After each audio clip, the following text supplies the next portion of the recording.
Bienvenue dans Eureka. Créez un drapeau, simple non, prenez un rectangle, choisissez de 1 à 3 couleurs, combinez-le avec des signes qui représentent le pays, blason, rayure, croix, et le tour est joué. Mais si ce drapeau doit représenter plusieurs pays à la fois, alors là, ça se complique. Le drapeau européen a été créé alors que l'Union européenne n'existait pas encore. Bizarre. D'où vient-il alors? Petite histoire du drapeau européen. L'idée du drapeau vient du Conseil de l'Europe. En 1950, cette toute première assemblée pan-européenne a besoin d'un drapeau. Les 10 pays membres de cette organisation doivent choisir son design. Le défi, trouver des signes pour représenter tous les Européens. Difficile d'illustrer les différences de goût et de tradition de chaque pays. Paul-Henri Spaak, un des pères de l'Europe, dit que se choisir un drapeau, c'est une question apparemment simple. Mais en réalité, c'est extrêmement délicat. Le genre de problème sur lequel on se casse le nez. Il a fallu 5 ans de discussion pour se mettre d'accord sur un simple cercle de 12 étoiles sur un fond bleu.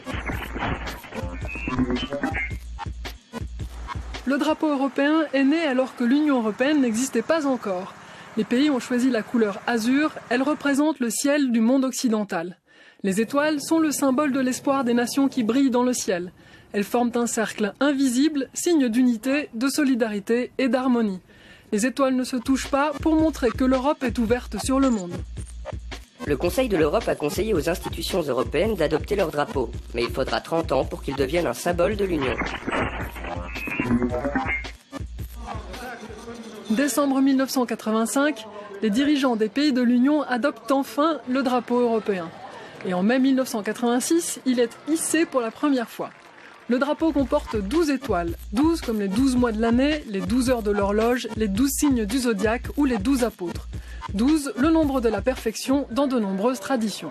En 1986, il y a 12 pays dans l'Union européenne, mais les étoiles ne représentent pas ces pays. Sinon, il aurait fallu changer le drapeau à chaque nouvelle entrée d'un État dans l'Union. Et les marchands de drapeaux auraient fait fortune.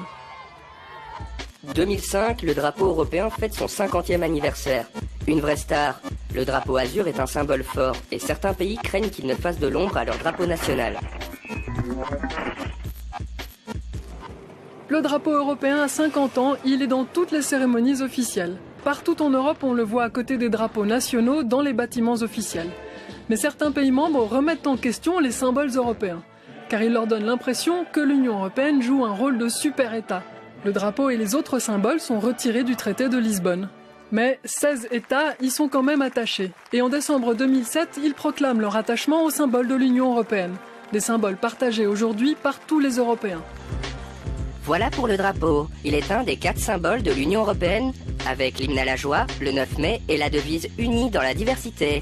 On en reparle dans un prochain Eureka. Salut!